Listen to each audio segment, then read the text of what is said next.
दोस्तों, क्या दुनिया बहुत बड़े धोखे की गवाह बनने वाली है? क्या अमेरिका के अंदर ही ऐसा हमला प्लान किया जा रहा है जिसका इल्जाम ईरान पर मढ़ दिया जाएगा? सोशल मीडिया पर फॉल्स फ्लैग शब्द आग की तरह फैल रहा है। आज इस वीडियो में हम डिकोड करेंगे कि क्या वाकई डोनाल्ड ट्रंप कोई बड़ी चाल चल रहे जा रहे हैं या सिर्फ ईरान पर प्रोपोगंडा है। नमस्कार, मैं हूं आपका मनप्रीत और आप देख रहे हैं आज हमारा ये स्पेशल वीडियो, क्योंकि जो बहुत ज़्यादा ऐसी प्रूफ आपको देगा 100% जिससे आपको लग गया कि ऐसा भी दुनिया में हो सकता है। हमने दोस्त सुना था, गर्लफ्रेंड सुनी थी, वाइफ सुनी थी, धोखेबाज निकल सकती है, पर बड़े बड़े लीडर भी ऐसा कर सकते हैं। फले सबसे पहले एक वर्ड को समझते हैं, फॉल्स फ्लैग है क्या, मतलब इसका कॉन्सेप्ट क्या है, इसे इस वर्ड का मतलब क्या निकलता है। सबसे पहले जानिए फॉल्स फ्लैग होता क्या है। मान लीजिए कोई देश खुद पर हमला करवाता है और दुनिया को दिखाता है कि ये हमला उसके दुश्मन ने किया है ताकि उसे युद्ध करने का एक बड़ा बहाना मिल जाए। जैसे यूएसए के ट्रंप जी हैं, पहले जंग उन्होंने छेड़ी है, वेनेजुएला के ऊपर हमला किया, उसके बाद अब ईरान के ऊपर हमला कर दिया है। अब एक तीसरे देश की भी बात कर रहे हैं कि हम उसके ऊपर भी कब्जा करेंगे, जो मे बी उज्बेकिस्तान के अंदर आता है। अब मुझे नहीं पता कि ये बात कब तक सच निकलेगी, कब तक इसका रियलिटी में वो हमला करेंगे, कब उसके ऊपर कब्जा करेंगे, ये बातें भी हमें आने वाले समय में देखने को मिल जाती है। अब खबर ये है कि ईरान के विदेश मंत्रालय ने दावा किया है, जो ईरान का विदेश मंत्रालय है, कि ट्रंप प्रशासन जो एक बड़ी अमेरिका शहर के ऊपर ऐसा कुछ नाटक कर सकता है, मतलब जहाँ तो कैलिफोर्निया के ऊपर कर सकता है क्योंकि वो एक बड़ा शहर है, जहाँ इसके अलावा न्यूयॉर्क शहर है जो काफ़ी बड़ा है, जिसके ऊपर वो इस घटना को दर्शा सकता है। ट्रंप ने एक ऑपरेशन चलाया था इपिक फ्यूरी, जिस ऑपरेशन के अंदर पहले हम उसको समझते हैं कि 28 फरवरी 2026 को अमेरिका और इजराइल ने मिलकर ईरान के ऊपर ऑपरेशन इपिक फ्यूरी शुरू किया। मतलब दो देश मिले थे, एक साइड अकेला था।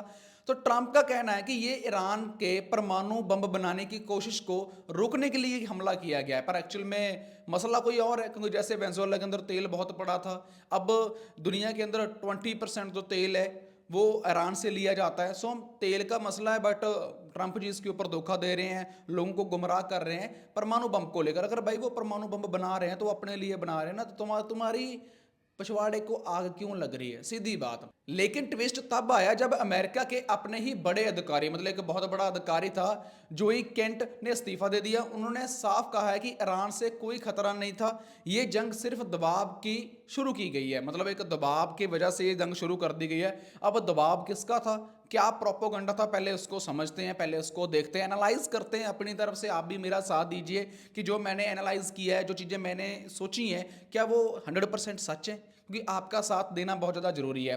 अब सवाल उठता है कि क्या ट्रंप को फॉल्स फ्लैग की जरूरत है, क्या ट्रंप को इस चीज़ की जरूरत है या नहीं है। पहले इस बात को समझते हैं। ईरान ने क्या दावा किया है। ईरान चाहता है कि दुनिया को लगे कि ट्रंप एक वॉर मोगर, मतलब युद्ध भड़काने वाले हैं। दूसरे नंबर पे ट्रंप की क्या राजनीति है। ट्रंप पहले से ही खुलेआम ईरान के तेल डिपों और मिसाइल ठिकानों के ऊपर तबाह कर रहा है। हाल ही में उन्होंने साउथ पार्स गैस फील्ड को उड़ाने की धमकी दी है, जहां पर ईरान अपना सभी का सभी ऑयल है जो इकट्ठा करता है, मतलब स्टोर करके रखता है। तो क्या वो शिपकर हमला करेंगे। जानकर मानते हैं कि ट्रंप का स्टाइल सीधा हमला करने का है, कि वह शिपकर हमला करेंगे या छिपकर कोई चाल चलेंगे। जैसे नहीं हम बचपन के अंदर छुपा छुपाई खेला करते थे कि तुम छुप जाओ मैं तुम्हें ढूंढूंगा, क्या चूहे बिल्ली वाला खेल खेलने जा रहे हैं ट्रंप जी।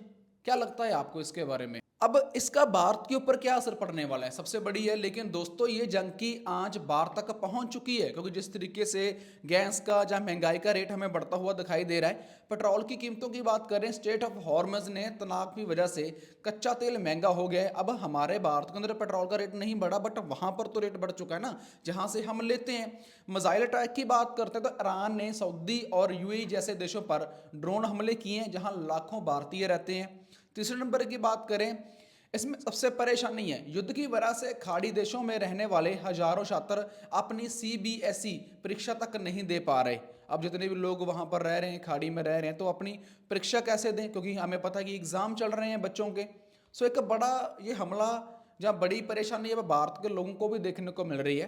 अब इसका कंक्लूजन क्या निकलता है, इसका मतलब एक मेन सिट्टा क्या निकलता है। तो क्या फॉल्स फ्लैग हमला होगा। अभी तक इसका कोई पुख्ता सबूत नहीं है। ये मुमकिन है कि ये ईरान की तरफ से चलाया जा रहा है, या फिर ये ट्रंप जी अपनी तरफ से चला रहे हैं, अमेरिकी जनता अपनी ही सरकार के खिलाफ हो जाए। लेकिन युद्ध से इस माहौल में कुछ भी कहना जल्दबाजी होगी। मतलब अगर हम कुछ कहेंगे तो ये कुछ भी हो सकता है, क्योंकि उन्होंने हमारी वर्डिंग भी इधर उधर जा सकती है, कोई भी एक्शन लिया जा सकता है। बट अभी ये एक नॉर्मल है। आपको क्या लगता है, क्या ट्रंप जी जो मेन जंग सही है, या दुनिया की एक बड़ी तबाही और बढ़ रही है? कमेंट में अपनी राय जरूर दें। वीडियो पसंद आए तो लाइक करें, चैनल को सब्सक्राइब करें, और मिलते हैं जी अगले एक बड़ी अपडेट के अंदर। तो तभी आपके पास वो अपडेट आ पाएगी जब अगर आपने हमारे चैनल को सब्सक्राइब किया होगा। बहुत बहुत धन्यवाद।